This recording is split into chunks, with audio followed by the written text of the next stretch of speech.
நண்பர்களுக்கு வணக்கம். ஸோ நம்ம கோழிகளுக்கு வந்து வீட்டுக்கு வந்தாலே ஏதாவது தீவனம் கொடுத்து பழக்கப்பட்டுட்டோம். ஸோ நம்ம வருவை பார்த்துட்டு வந்து பார்த்திங்க அப்படின்னா ஏதாவது தீவனம் போடுவாங்களா அப்படின்னு பார்த்திங்கன்னா இது பண்ணுறோம். இது வந்து பார்த்திங்க அப்படின்னா கருவாட்டு தலை.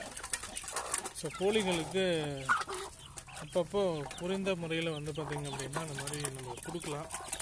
ஸோ கோழிகளோட நோய் எதிர்ப்பு சக்திக்கு இந்த கருவாடு வந்து பார்த்திங்க அப்படின்னா ஒரு பெரும் பங்கு வகிக்குது. நீங்கள் பார்த்துட்டு இருக்கிறது வந்து பார்த்தீங்க அப்படின்னா 2 வருட பெட்டை கோழியோட 2 மாத பெருவிடை குஞ்சு.